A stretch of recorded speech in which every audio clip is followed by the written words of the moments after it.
বাবা আমার ছেলে নিয়ে তো বাবা আমার ছেলের বাচ্চা দাও বাবা তুমি বাবা তোমার ছেলে পায় বাবা বাবা তুমি আমার ছেলের বাচ্চা বাবা। শুভেচ্ছা বন্ধুরা। ছাত্র জনতার মাতাল সমন্বয়ক এনসিপির মাতাল নেত্রীর মাতাল কর্মকাণ্ড। একজন প্রধানমন্ত্রীকে সকল প্রকার নিরাপত্তা ব্যবস্থা সকল শক্তি মিলিয়েও নিরাপত্তা দেওয়া যায়নি।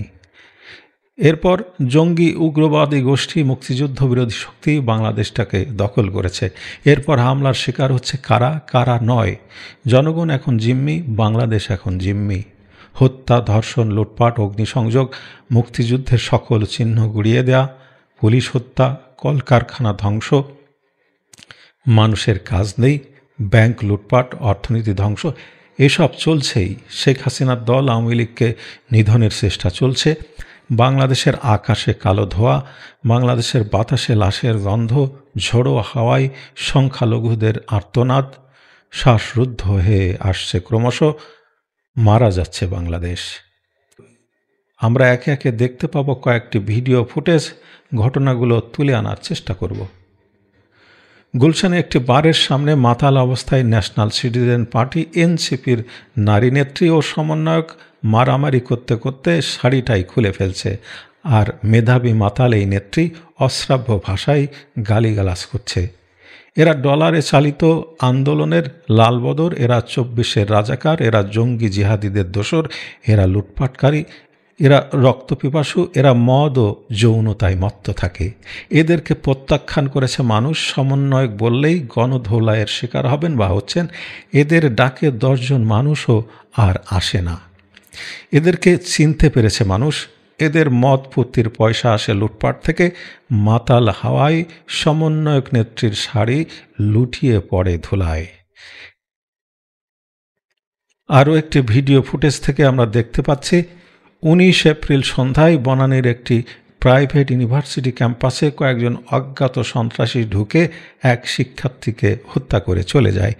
দেখার কেউ নেই, কারণ সবজির দাম তো রোজার মাসে কম ছিল। ধর্ষণ, গুম, খুন সুদি ইউনুসের বহুত গুণ।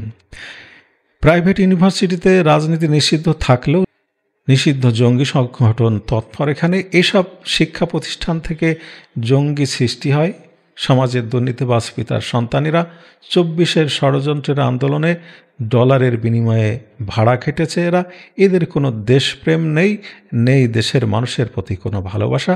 স্বার্থপর উচ্ছৃঙ্খলেই জেনজি প্রজন্ম। এরা নিজেদের অশুভ পরিণতি নিজেরাই ডেকে এনেছে।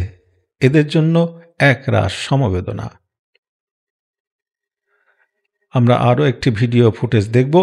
একজন দর্জিকে আওয়ামী লীগ দেখিয়ে গ্রেপ্তার করল, আর সেই দর্জির মায়ের আহাজারি শুনছি আমরা। গতকাল আওয়ামী লীগের মিছিলের পর উত্তরায় রাতভর অভিযান চালিয়ে অনেককে গ্রেপ্তার করা হয়েছে।